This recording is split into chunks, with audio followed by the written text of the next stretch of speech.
So here we'll do a comparison between these two Hondas, two of my favorites. CB750 1971 K1, Candy Ruby Red, belongs to a customer.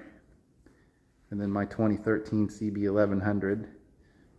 And I really liked these when they came out. They were brand new in 2013. We ordered one when I was at the Honda shop. And we had it as a holdover, like nobody around here was interested in them.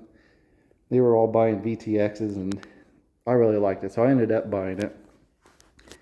Had it for several years, really liked it. Ended up selling it trying to please my ex-wife. So a bit of advice, don't do that. Get a different wife, keep your motorcycle. You'll be better off, trust me, I know I am.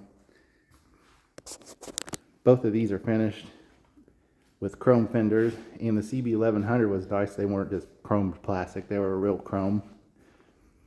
Dual shocks, like the old CB. They had a lot of neat touches too, like they retained the shape of the original taillight from the old one. We look at the gauges. 140 top speed, 8,000 on the red line, got the greenish blue color. We got the same color, same top speed, red line at 8,500. Handlebar shape is similar. The CB1100 though, it incorporated bits from other Hondas too, not just from the 60s, but from the 80s. I see the 5-spoke wheels that kind of mimic the Comstars that the CBX had and the Shadow, or not the Shadows, but Nighthawks had. Has bigger forks though, of course, than the old one. Double disc brakes front, single disc brake back. 4-in-1 header was standard. This one has a slip-on the end of it. Really good handling bike. You look at the size of the frame tubes on this thing.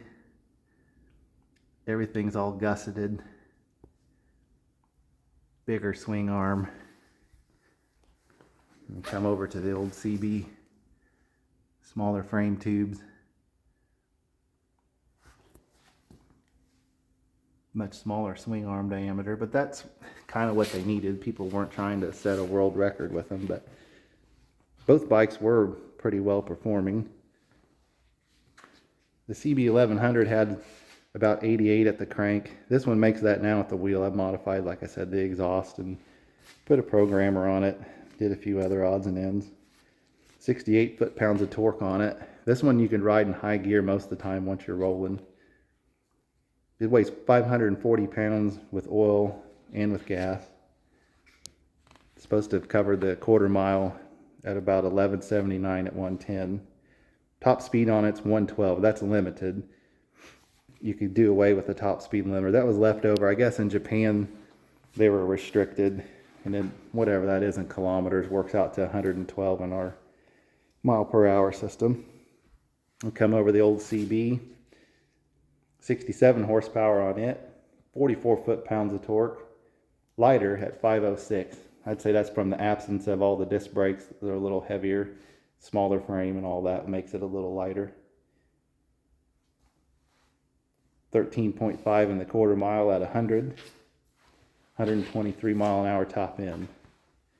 So it really wasn't a slouch. Neither bike is quick compared to a modern sport bike, but I guarantee you park one of these at a gas station and see who's going to come and talk to you. Especially the old CB. You better allow yourself an extra 20 minutes every time you stop for gas, because everybody has a story. And that's what I like about the old bikes. They have a lot more character.